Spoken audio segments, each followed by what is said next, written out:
Hello, and welcome to a new episode of Diary of an Unsuccessful Founder. Usually, when you want to, create something yourself, and in this day and age, we go to YouTube, right? We want to do something, we research, the concept, and then we see all these successful stories. Um, but probably it's also useful to listen to an unsuccessful story. So like and, like and subscribe this channel to keep informed on how not to follow my example, and maybe you can become a successful founder. But I'm definitely not. I mean, for me, starting this YouTube channel, I was at that time in really the corona years, let's say 2020, 2021. I was working at a startup, and that's because I always had this energy, like, my grandfather was a successful founder. He created an international company. So I always felt like I'm a philosopher, but I'm also a bioengineer, and I'm a bioengineer because my grandfather's father was a civil engineer, and that was kind of the dream that my grandfather had for me. And I actually, the summer that I had to decide what I was going to study, um, and the thing is, you have uh, back then you had 5 days of mathematics exams just to be allowed to start studying civil engineering. And so basically, I I studied that by just studying the vademecum of mathematical formulas. And unfortunately, this is not a chat gpt, having a very large language model that would allow me to, not really solve the problem, but pretend like I'm able to solve the problem. So I only passed the very first exam of that 5 day session. So on the, sick bed, he didn't die back then, but he was all yellow. And I told him, I'm not going to become a civil engineer. I'm, just going to become a bioengineer, which I then did for 5 years, and then I studied philosophy. It's just to, share what drives me in wanting to have become a founder, which I am now, just very unsuccessful. But then in 2020, coming back from Saudi Arabia, where I actually also was involved with trying to start a startup, also unsuccessfully, I then joined a startup that, well, at least got to start, having got even venture capital involved and things like this.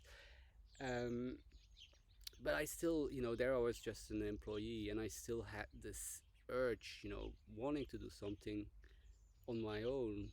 And I had this coffee hobby that over the years, since I started studying in Venice in 2008, long time ago.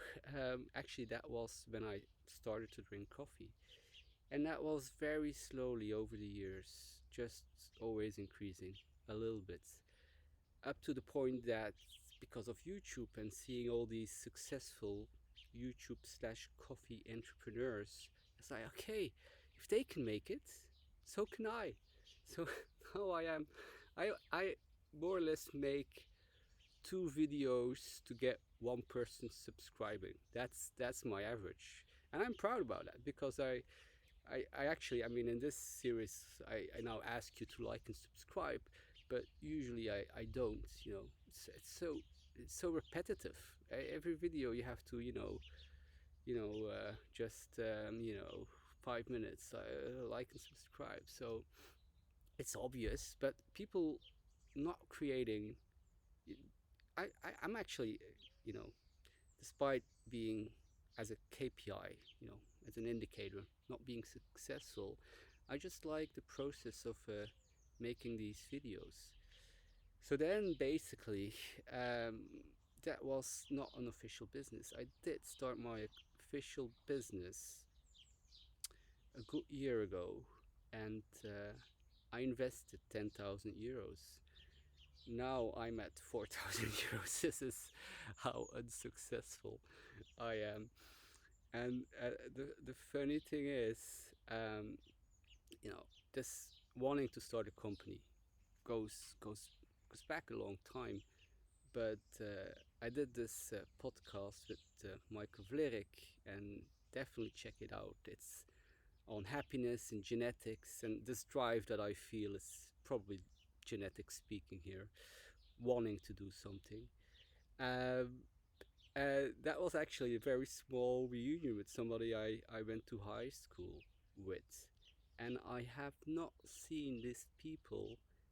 Most most of them, I would say 95% of them, I have not seen in 25 years, and I'm going to see them again the very end of summer, 31st of August.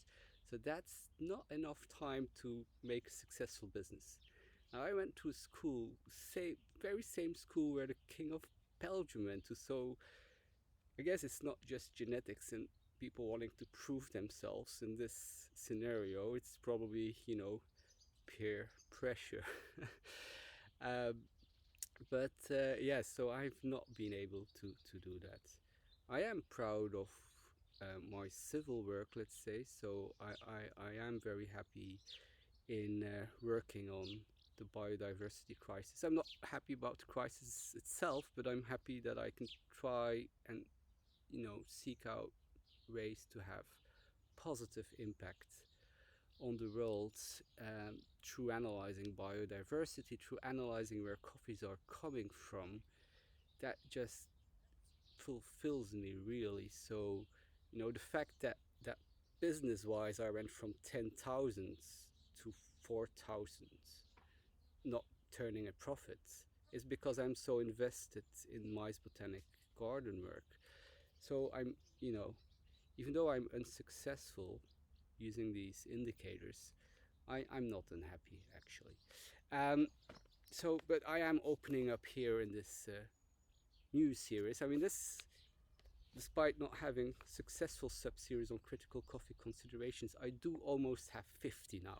This is so I like making videos. I also like thinking, what should a series of videos look like. So this one is, Diary of an Unsuccessful Founder, which probably will have many episodes to come because I don't see how this would change, despite the incredible product that I'm selling. I mean, I'm here in Italy, in my parents-in-law's garden, and my father-in-law, he doesn't. Well, he likes to drink a coffee once in a while, uh, but he prefers decaf. So I have the specialty decaf that I roasted for him that I brought here, and I can genuinely say it's the best coffee I've been drinking these weeks that I'm here. It's just it's the best. It's so good. It's so good. I could just eat it. I'm not going to do that because chewing on coffee beans can break your teeth, really. Although this is decaf, they're more brittle, so maybe no. If you try it out, let me know in the comments. Um, so this it's really nice, very nice coffee. So it's the best coffee I've drank here all summer, but I'm not able to sell it. This is, I guess, I'm just not really good in marketing. Although of course, if you're watching this, if you went to school with me, uh, I guess go to 212coffees.be and get some coffee for the 31st of August. I mean, are there? anyone else became a coffee roaster in our year? I mean, why would you not buy coffee from me? I mean, I guess you didn't like me back then either, but here I am, and I know that this is good coffee. So, this is a first episode diary of an unsuccessful founder. What drives people to want to be a founder? Um, a lot of times, money, but in my case, not, because I was always afraid of the risk, and I have proven myself right. This is the one thing I can feel good about. Having spent €6,000 in a year to live this dream and explore what it means to be a founder.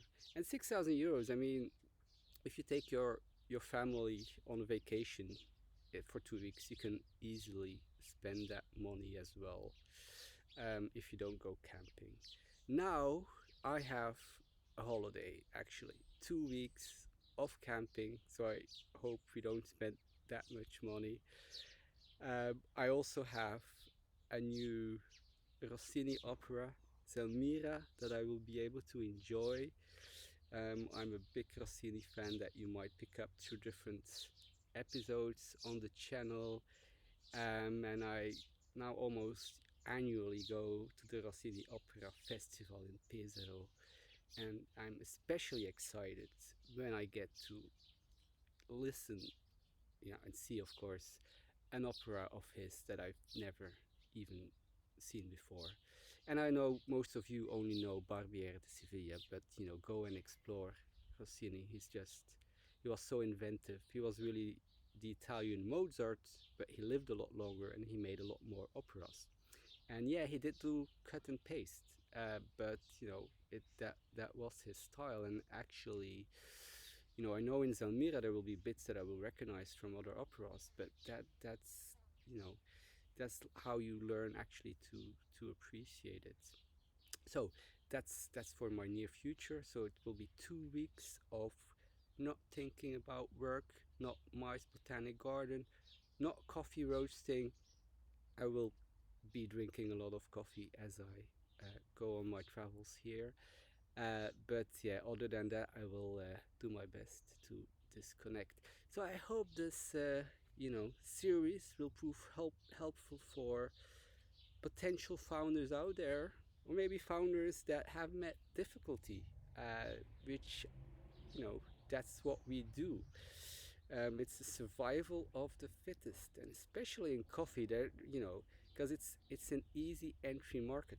You don't you don't need to be a civil engineer to start a coffee roastery company or a rocket scientist.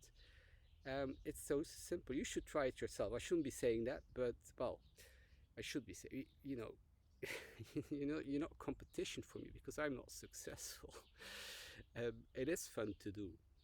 So yeah, so I hope you're able to learn from this series, and I'm actually enjoying just sharing this. So thanks for watching. Uh, Good luck with your adventures, and hope to see you on the next episode.